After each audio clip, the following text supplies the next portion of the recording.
Assalamualaikum warahmatullahi wabarakatuh. Selamat pagi dan selamat beraktivitas. Sehat selalu ya teman-teman. Salam pejuang psikomatis, anxiety gear, cemas lambung, panic attack. Perkenalkan, saya Erik. Di sini saya penderita lambung, anxiety, panic attack. Di sini saya akan menjelaskan keluhan-keluhan apa saja yang saya rasakan saat pertama kali terkena yang namanya itu panic attack dan cemas berlebih. Di awal pertama itu yang saya rasakan tiba-tiba saja ya, saya keluar dari rumah menuju ke rumah teman, diskusi di rumah teman itu. Setelah itu pas hendak pulang, di dalam perjalanan saya mengendarai sebuah motor. Terus motor saya itu ada kendala, dia tiba-tiba macet dan berhenti, dan disitulah saya turun dari motor, saya cek, saya bunyikan kembali motornya dan tidak mau bunyi. Saya bunyikan sekitar 3 kali. Saya starter kaget itu, karena motor saya itu starter tangannya nggak berfungsi, jadi saya starter kaget 3 kali. Disitulah saya merasakan yang dimana keluhan itu berdebar-debar tanpa ada sebab, tanpa ada apa. Rasanya kayak mungkin kita sebagai penderita pejuang panic attack lambung itu ya, pasti kita merasakan namanya itu kayak perasaan kayak mau mati begitu. Karena awal pikiran kita itu, saya tidak tahu apa-apa, ini kok bisa jantung berdebar cepat jantungnya, terus seakan-akan seluruh badan rasanya kayak kaku, kayak seakan-akan sudah mendekatilah begitu kematian, karena rasanya itu pengen mati. Dan apa yang saya rasakan itu yang saya jelaskan di sini. Dan saat ini saya masih dalam proses tahap penyembuhan lah, bagaimana caranya untuk lepas dari penyakit ini, cara menenangkan diri. Dan saya ujung-ujungnya belum tahu kalau ini penyakit saya ini cemas, anxiety, panic attack. Saya belum tahu itu, dan saya tidak langsung ke rumah sakit, ke manapun, ke berobat apa, tidak. Saya di rumah bertahan dulu. Saya minta air putih ke warga itu, di mana kayak itu, saya tolong minta airnya. Pada saat saya mau minum, saya minum segelas air putih. Setelah saya minum segelas air putih, saya coba tenang, dan terus sekitar 15 menit saya mencoba tenangkan diri. Alhamdulillah ya, baik. Dan motor saya masih nggak bunyi. Dan setelah beberapa menit kemudian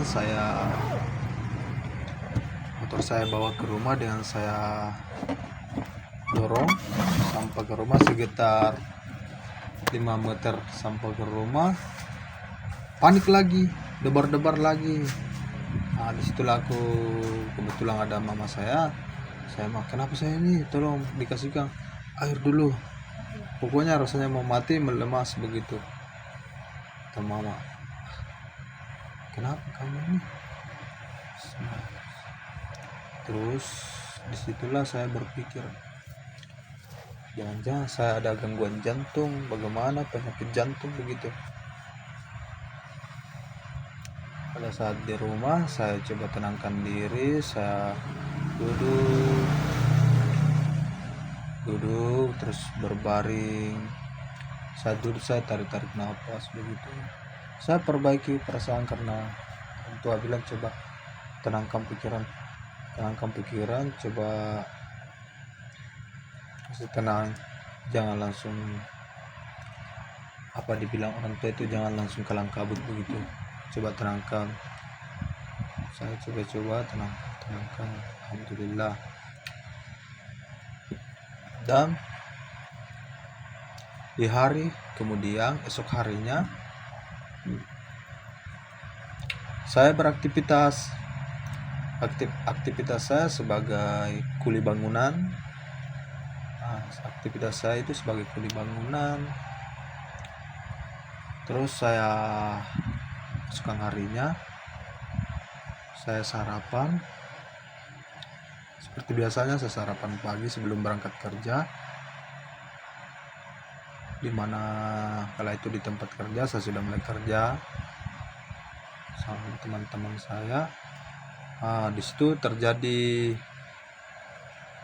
tapi paniknya itu terjadi jam 12 siang. Sudah masuk waktu luhur. Pada saat itu saya lagi benaring di atas, benaring kerjaan saya itu di bangunan. Kok kenapa perasaan saya ini tidak enak, langsung berdebar-debar, minta air minum. Di situ air putih nggak ada, tapi yang adanya di situ minuman, semacam minuman minuman serbuan itu. Saya minum, terus saya makan roti. Semakin tidak enak. Saya cari tempat sejuk karena memang tempat kerja saya memang kan kerja bangunan, panas. Tapi dalam hati saya bertanya, kenapa bisa begini? Padahal kerjaan saya ini bukan cuma 1 hari 2 hari, selalu sudah bertahun-tahun saya kerja begini di bangunan. Kenapa saya tidak tahan panas matahari, bagaimana ini?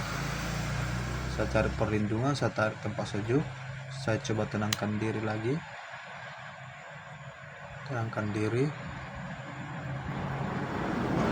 Saya coba kembali ingin kerja karena teman-teman jam 2 masuk lagi, kerja lagi. Setelah saya ambil stop, di situ mulai nggak bisa, saya sudah tidak sanggup lagi untuk lanjutkan pekerjaan saya. Tapi saya di situ istighfar terus. Sampai di rumah saya diantar, dibonceng, gemetar badan, tremor betul, tremor berat. Dan ada yang bermasalah di organ saya ini. Dalam pikiran saya pasti ada yang bermasalah ini. Dan hari ketiganya baru saya dibawa ke puskesmas, periksa. Apa yang Anda rasakan? Saya ceritakan ke dokter saya. Saya ceritakan ke dokter itu di dokter puskesmas, masih dokter umum. Saya ceritakan keluhan saya, begini dok, tiba-tiba berdebar-debar. Perasaannya kalau setiap malam sesak begitu, kadang pagi sesak juga, tapi saya cukam begitu. Tapi setiap malam menjelang maghrib itu, malam sampai susah betul tidur karena pengaruh sesaknya itu, teman-teman. Sungguh sesak.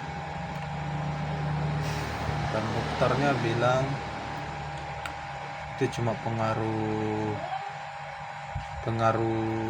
mah kamu, pengaruh asam lambung. Asam lambung. Jadi saya dikasih resep obat, dan sampai setelah obatnya saya tuntaskan, saya selesaikan minum obat, kok nggak ada perbaikan. Maksud dalam tidak ada perbaikan itu,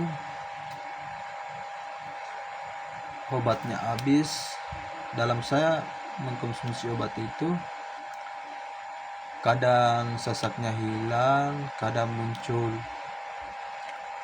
Disitulah saya berpikir, ini mungkin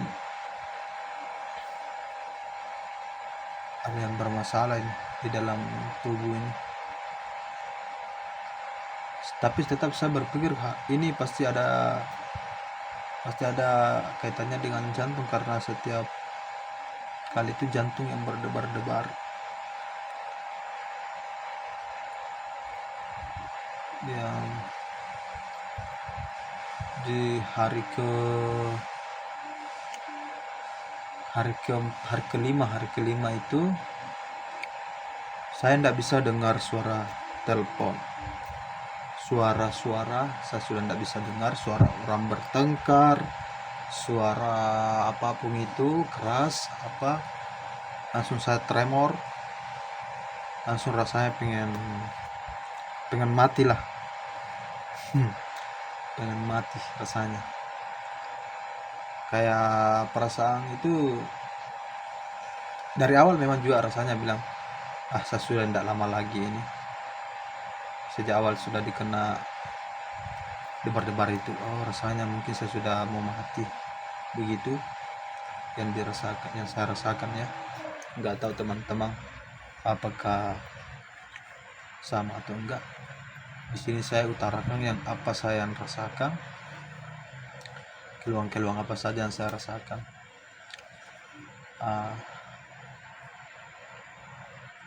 Di saat itu seminggu di hari semingguan, hari ke-7 maksudku itu hari Jumat ya, hari Jumat tidak salah itu hari saya di situ ini melaksanakan sholat Jumat. Pokoknya saya sudah taat sholat karena dalam pikiranku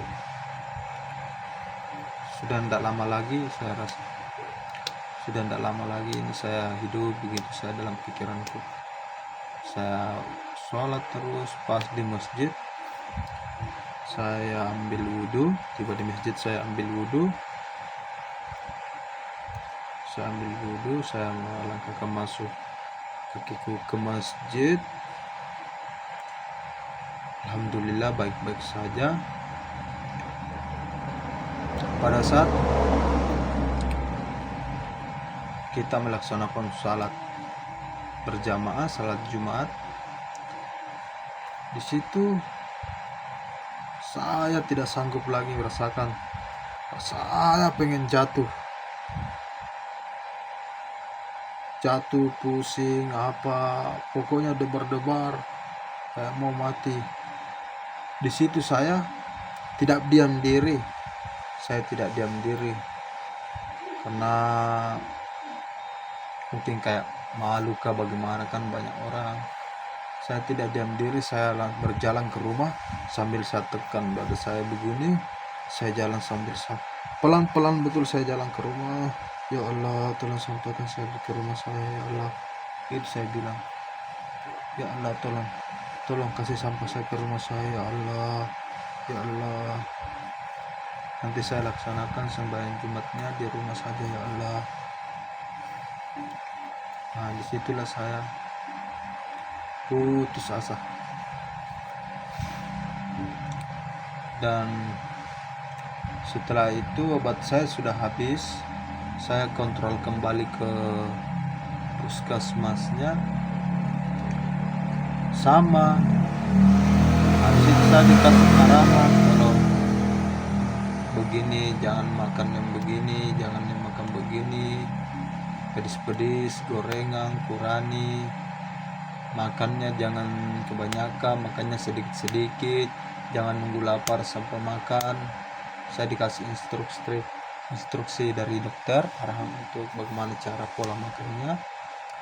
Terus saya dikasih obat lagi dengan obat yang sama, tapi ada resep tambahan karena malamnya saya sudah susah tidur. Karena begitulah, kalau yang saya rasakan keluhan itu pas setiap malam saya sesak, setiap malam sesak.